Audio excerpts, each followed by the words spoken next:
Hey kids, comics. Silver-haired Bronze Age babe here, yakking about her comic book collection, and today, slabs. I actually got a bunch of slabs over the past couple weeks, and I want to share them with you.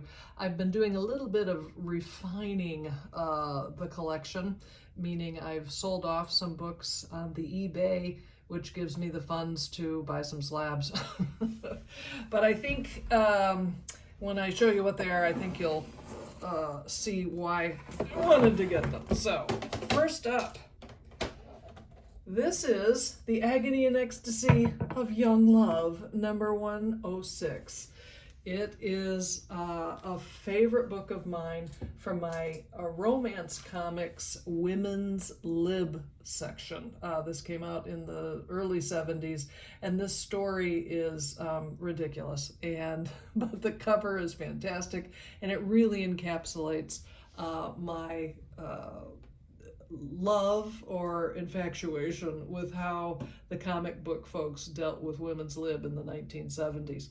This is what I really like about this book, is that it's from the Fantast collection, and that is from the folks who made the movie Selling Superman, about the guy who inherited thousands and thousands and thousands of comics from his father, who was a hoarder, and how he decided to deal with that burden, actually, of having millions of dollars worth of comic books, and what do we do with it? Well, they created that special logo and name for the collection, the Fantast collection, worked with the CGC folks. In any event, I love the movie, and I'm glad to have a book from that collection. I'm particularly delighted that it's Young Love.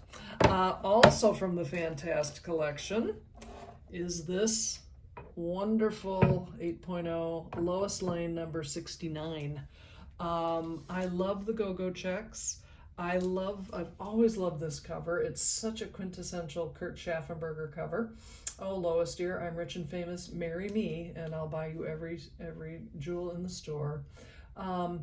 If only Superman were kneeling, proposing, I'll marry Lance. He can make me happy. You know what? I'm thinking that a guy named Lance, I don't know, it's just not going to make you happy. But again, also from the Fantast collection, got a nice price on this thing, and I think it presents beautifully, and I'm thrilled to have it in the Lois Lane collection. Also in the Lois Lane collection, this is a big favorite of mine. I was on Gary B, the Casual Comic Guy, the 1011 about a month ago, and he was asking me to show off my favorite Lois Lane books. This book, Action Comics number 438, is among them. Now, what I showed then was my kind of ratty copy of it, and I said to Gary during that show, I'm always on the lookout for a higher grade copy of this book at a price I'm willing to pay, because I just love it. I love the colors, I love the trade dress, the still only 20 cents. That just screams Bronze Age to me, and why not? Because it's a monster named Lois Lane. It's a great story. So it's always been a favorite book, and not long after I was on Gary's show, that thing popped up on eBay, and boy did I jump at it, and I'm just happy as a clam to own this. Also in the Lois Lane collection, I think I finished up my high-grade Lois Lane in a wedding dress section.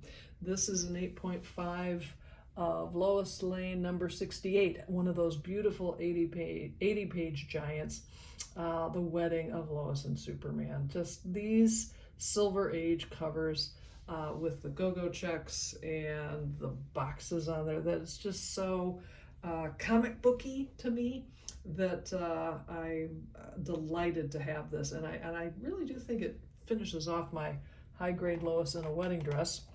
And finally, in that category, one I've always wanted to add in, and it's finally here.